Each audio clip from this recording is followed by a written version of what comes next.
Always സ്റ്റുഡന്റിന്റെ പുതിയൊരു വീഡിയോയിലേക്ക് എല്ലാവർക്കും സ്വാഗതം.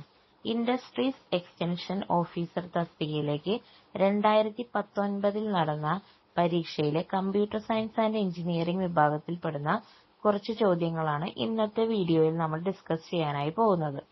ആദ്യത്തെ ക്വസ്റ്റ്യൻ നോക്കാം. The time complexity of a linear search algorithm is, അതായത് ഒരു ലീനിയർ സെർച്ച് അൽഗോരിതത്തിന്റെ ടൈം കോംപ്ലക്സിറ്റി എന്താണ് എന്നാണ് ചോദ്യം. ആൻസർ വരുന്നത് ഓപ്ഷൻ ഡി ആണ്, big O of n. Next question. The way a card game player arrange his cards as he picked them up one by one is an example of, അതായത് ഒരു card player അദ്ദേഹത്തിന്റെ ഉള്ള കാർഡുകൾ ഓരോന്നോരോന്നായിട്ട് arrange ചെയ്യുന്നത് എന്തിന് example ആണ്? ഈ തന്നിരിക്കുന്ന ഓപ്ഷനിൽ ഇൻസേർട്ട് സോർട്ടിന് എക്സാമ്പിൾ ആണ് ആ ഒരു സിറ്റുവേഷൻ എന്ന് പറയുന്നത്. അപ്പോൾ ഇവിടുത്തെ ആൻസർ വരുന്നത് ഇൻസേർഷൻ സോർട്ട് ആണ്. Next question. Memory protection of a computer is normally done by, അതായത് ഒരു കമ്പ്യൂട്ടറിന്റെ മെമ്മറി പ്രൊട്ടക്ഷൻ എന്ന ഡ്യൂട്ടി സാധാരണ രീതിയിൽ നടത്തുന്നത് ഈ പറയുന്നതിൽ ഏത് പാർട്ടാണെന്നാണ് ചോദിക്കുന്നത്. അപ്പൊ ആൻസർ വരുന്നത് ഓപ്ഷൻ എ, ഓപ്പറേറ്റിംഗ് സിസ്റ്റം ആണ്. സോ ഓപ്പറേറ്റിംഗ് സിസ്റ്റം എന്ത് ചെയ്യുന്നു? Memory protection of the computer എന്ന് പറയുന്ന ഡ്യൂട്ടി ചെയ്യുന്നുണ്ട് എന്നാണ് നമ്മൾ ഇതിൽ നിന്ന് മനസ്സിലാക്കേണ്ടത്. നെക്സ്റ്റ് ക്വസ്റ്റ്യൻ നോക്കാം.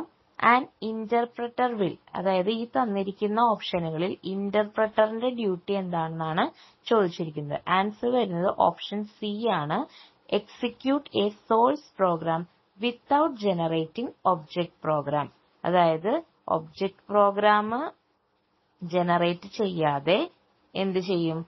സോഴ്സ് പ്രോഗ്രാമിനെ എക്സിക്യൂട്ട് ചെയ്യുന്നതാണ് ഒരു ഇന്റർപ്രറ്ററിന്റെ duty. So an interpreter will execute a source program without generating object program. Okay, next question നോക്കാം. Which of the following is an example of divide and conquer algorithm? താഴെ തന്നിരിക്കുന്നവയിൽ divide and conquer അൽഗോരിതത്തിന്റെ example ഏത് എന്നാണ് ചോദ്യം.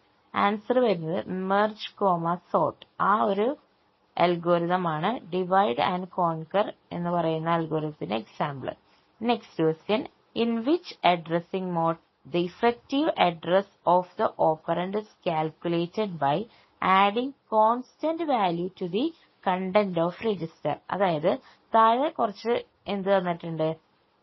Addressing modes തന്നിട്ടുണ്ട്. ഈ addressing മോഡ്സിലെ ഓപ്പറന്റിന്റെ effective address calculate ചെയ്യുന്നത് കണ്ടന്റ് ഓഫ് രജിസ്റ്ററിനോടൊപ്പം ഒരു കോൺസ്റ്റന്റ് വാല്യൂ ആഡ് ചെയ്തുകൊണ്ട് ഓപ്പറന്റിന്റെ അഡ്രസ് കാൽക്കുലേറ്റ് ചെയ്യുന്നത് ഈ പറയുന്ന അഡ്രസ്സിംഗ് മോഡ്സിൽ ഏതിലാണെന്നാണ് ചോദ്യം. അപ്പൊ ആൻസർ വരുന്നത് index മോഡിലാണ്.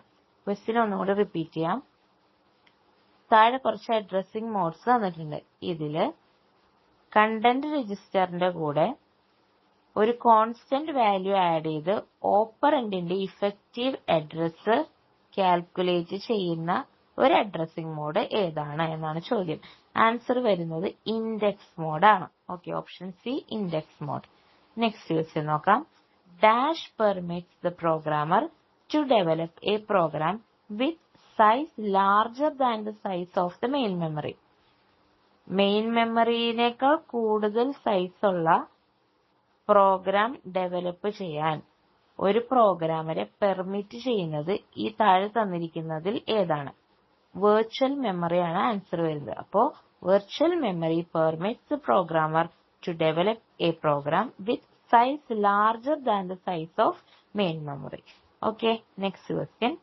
Portability of a software refers to the ability, അതായത് പോർട്ടബിലിറ്റി എന്ന് പറയുന്നത് ഒരു സോഫ്റ്റ്വെയറിന്റെ എന്ത് എബിലിറ്റിനെയാണ് ഉദ്ദേശിക്കുന്നത്? ആൻസർ വരുന്ന ഓപ്ഷൻ ബി ആണ്, to run on different hardware platform. അപ്പോ ഒരു സോഫ്റ്റ്വെയറിന്റെ പോർട്ടബിലിറ്റി എന്ന് പറയുന്നത് എന്താണ് ഉദ്ദേശിക്കുന്നത്? ഡിഫറെന്റ് ഹാർഡ്വെയർ പ്ലാറ്റ്ഫോമിൽ റൺ ചെയ്യാനായിട്ടുള്ള കഴിവിനെയാണ് പോർട്ടബിലിറ്റി എന്നുള്ളതുകൊണ്ട് ഉദ്ദേശിക്കുന്നത്. ഇനി next question. Dash is a preemptive scheduling algorithm. ഈ താഴെ തന്നിരിക്കുന്നതിൽ പ്രിഎംപ്റ്റീവ് ഷെഡ്യൂളിംഗ് അൽഗോരിതത്തിന്റെ എക്സാമ്പിൾ ഏതാണ്?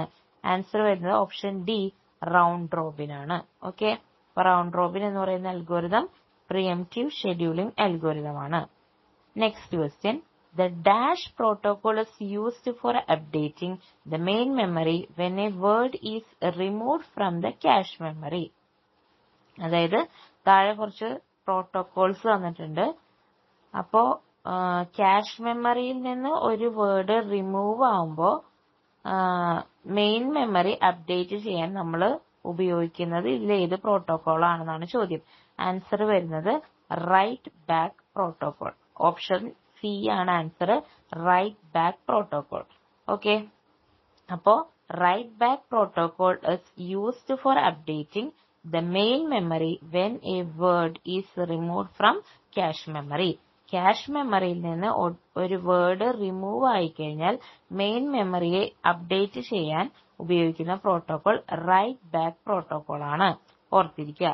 അടുത്ത question, the operation of reading instructions from the memory is called. അതായത് മെമ്മറിയിൽ നിന്ന് ഇൻസ്ട്രക്ഷനെ റീഡ് ചെയ്യുന്ന ഒരു ഓപ്പറേഷനെ വിളിക്കുന്ന പേരെന്താണ്? ആൻസർ വരുന്നത് ഫെച്ച് സൈക്കിൾ ആണ്. ഓപ്ഷൻ ഡി ഫെച്ച് സൈക്കിൾ ആണ് ആൻസർ വരുന്നത്. Next question, the process of buffering data into disk area for the later use by slower peripheral devices. അതായത് ഡാറ്റ ഡിസ്ക് ഏരിയയിലേക്ക് ബഫർ ചെയ്യുക. എന്തിനു വേണ്ടിയിട്ട്? പെരിഫറൽ ഡിവൈസസിന്റെ ലേറ്റർ യൂസിന് വേണ്ടിയിട്ട് ഡിസ്ക് ഏരിയയിലേക്ക് ഡാറ്റ ബഫർ ചെയ്യുന്ന ആ ഒരു പ്രോസസ്സിനെ വിളിക്കുന്ന പേര് സ്പൂളിംഗ് എന്നാണ്. ഓപ്ഷൻ ബി സ്പൂളിംഗ് എന്നാണ് ആൻസർ വരുന്നത്. അപ്പോൾ spooling is the process of buffering data into the disk area for later use by slower peripheral devices.